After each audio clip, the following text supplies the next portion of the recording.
Merhaba sevgili izleyenler ve dinleyenler. Her Şeyin Felsefesi serisinde 5.2 suç ile karşınızdayız. Peki suçlu olabilecek sorumluluğa sahip olmak nasıl bir şey? İyiyi kötüden ayırabilecek akli yetiye sahip olmakla ilgili. İyi ve kötüyü ayırabiliyorsanız yaptığınız seçimde de iyi ve kötüyü dikkate alabiliyorsunuz demektir. İyi ve kötü ahlaki değer kavramlarıdır.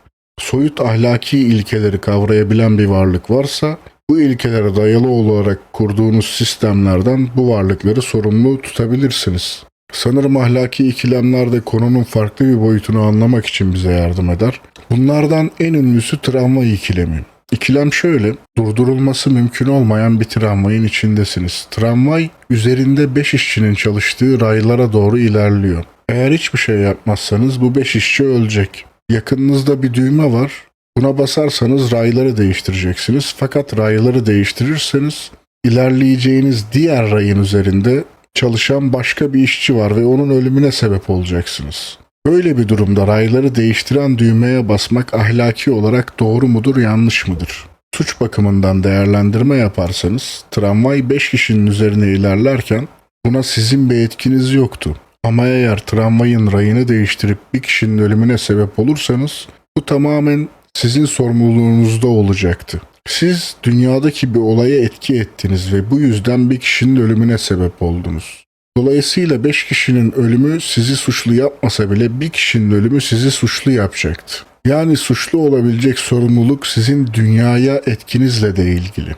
Tramvay ikilemini açık kılmak için ikilemin farklı versiyonları üzerinde düşünmeyi deneyelim. E köprüsünde duruyorsunuz. Hızla gelen bir aracın 5 kişilik bir gruba çarpacağını fark ettiniz. Aracın kendi kendine durma olanağı yok. O sırada çok şişman bir adam da sizle birlikte aynı köprüde duruyor. Eğer onu aşağı iterseniz araç ona çarpacak ve duracak. Böylece 5 kişi kurtulmuş olacak. Bu durumda şişman adamı köprüden aşağı itmek doğru mudur? Yine başka bir versiyonda 5 tane çocuğun organ yetmezliğinden ölmek üzere olduğu bir klinikte doktorsunuz. Şansa bakın ki orada sağlıklı bir çocuk var ve tüm organları diğer 5 çocukla uyumlu. Eğer çocuğun organlarını diğer çocuklara naklederseniz 5 çocuk kurtulacak ama sağlıklı olan çocuk ölmüş olacak. Böyle bir durumda sağlıklı olan çocuğun organlarını diğer çocuklara nakletmek ahlaki olarak doğru mudur? İkilem gibi görünen durumlar aslında sorumluluk bağlamında düşündüğünüzde herhangi bir ikilem içermiyor. Tramvay örneği de dahil olmak üzere hiçbir örnekte 5 kişinin ölecek olmasının sorumlusu siz değilsiniz. Ama onları kurtarmak için bir kişinin ölümünü tercih ettiğiniz her seferinde o bir ölümün sorumlusu siz oluyorsunuz. Tramvay ikileminden sonra bahsettiğim ikilemler tramvay ikileminde neyin sorumluluğunu almanız gerektiğini açık kılabilmek içindi. Bir suçu doğuran sorumluluk birinci aşamada sizin iyiyi kötüden ayırabilecek akli yetiye sahip olmanızla ilgilidir.